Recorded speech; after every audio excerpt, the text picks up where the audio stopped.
What is up, everybody? It's your boy ThrillerXero back over here with a new video today, and thank you guys for getting me over 100 subscribers in the past weeks, since I am now at 333 at the moment and I'm still on my way to reach 1k soon. So anyways, back to the video, as we are going to be covering today of which version of Titanus Godzilla aka Legendary Godzilla is the best. Is it either G14, G19 or the G21, since all of them have their own respective movesets and status for each Godzilla in every single movie they appeared in, as the monsterverse movies have been a growing popular hit among the American theaters. And for me who has seen the monsterverse films, I can confirm that Kong Skull Island is one of the best of them all. But now it's the time we debate which version of Titanus Godzilla is the best. So just before we can get into today's video, a major 87% of you guys that are watching this video aren't subscribed yet, and so if you are new here, make sure you smash that subscribe button with the notification bells turned on so you won't miss an episode from me. And could we reach 1k subscribers before the end of the year? And now, let's dive into today's video.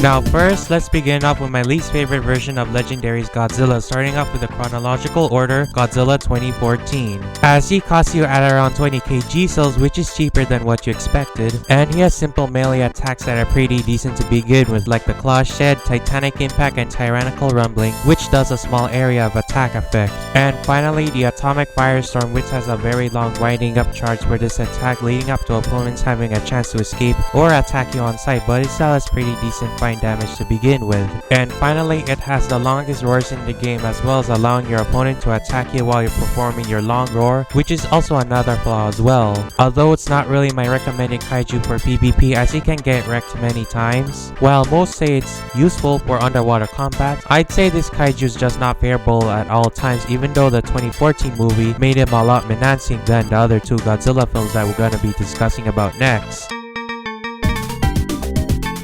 The next Godzilla we are going to be talking about is said to be the most recommended kaiju for PvP and my personal favorite, and it's Godzilla 2019 from the King of the Monsters, costing you at around 35k G-cells. Now this kaiju has more efficient melee attacks than its weaker predecessor, the G14. The first melee attack can either perform a single bite attack or multiple claw slashes at once, as also your radiation bar buffs it by 8%, which is also pretty neat because the radiation bar also buffs your other attacks too, as you can increase your bar by using certain attacks. The second tail whip attack is also very useful, as it has a much longer range than the first one, as it's useful when backing up away from your opponents and hitting them at the same time. And the primal charge is the charging forward attack, which is one of my favorite ones, dealing each damage per repeated claw slash, as it's very useful when launching yourself forward to your opponent or to get an extra speed boost yourself, which is a nice touch and excellent move in combat. Wrapping up with the melee attacks and moving on to the more useful ones, such as the Lucent Atomic Breath itself, which deals a lot of DPS damage per drain, making it a quicker beam move in combat,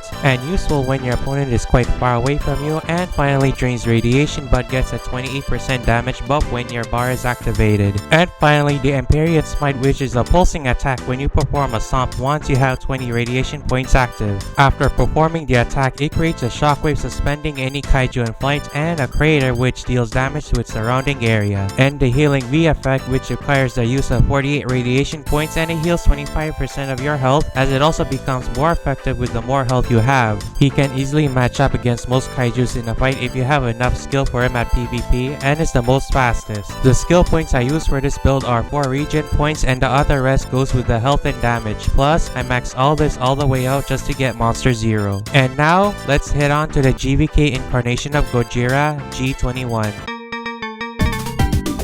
Now finally, we have Godzilla 2021 from Godzilla vs. Kong. Now this may be quite my favorite one, since he has the most health and the possibly damage boost of the two other previous ones that we discussed about, requiring a level 30 G14 and G19 at the same time, plus 125k G-cells, which makes him more expensive than the both. His melee attacks are similar to those of the G19, but the first attack doesn't do an alternative biting combo, and the second one is just a shorter move of the primal charge. The third one is where you need to face the opposite direction of your view in order to deal your tail rumble attack, as it attacks in right back of you, which is something what I hate about G21. And it's a reference to Godzilla's tail rumble intimidation before his battle with King Kong in the city of Hong Kong during their duel, as I can easily remember doing these melee combos for this beast and the atomic breath, which isn't one of my favorite ones because it deals like half the damages of his two other predecessors, in which I had so much damage points for this fighter, and to me it feels like a worn out Godzilla after a battle with King Kong, and no wonder why Mecha G easily got the upper advantages during the fight. And it's also an instant attack where it doesn't require winding up before unleashing it, which is also pretty neat as you can catch flyers and rounders with the breath itself, even though it deals moderate damage during draining. And the strongest attack for G21, and it's not my favorite one due to it being easily avoidable, and it's the Hollow Earth Quarry, where it deals an area of effect damage in its surrounding area. As with this, people can get an upper advantage in the fight, avoiding its raging area and using raging abilities such as their own beams as you perform this move, and it's not really recommended for PvP since you cannot move while performing the Hollow Earth Quarry, and it's only perfect for cleaning out areas of buildings. And with this build for this fighter, I mostly use points on health and damage because regen is still quick even though I haven't really used any points on it, and as well as speed. It can also match other kaijus as well, like the G19 for instance, although I still kinda prefer some points about the G19 over the 21, like having better attack performances. But now, let's get into the final conclusion. And for the final showdown on which Titanus Godzilla is the best, and it goes to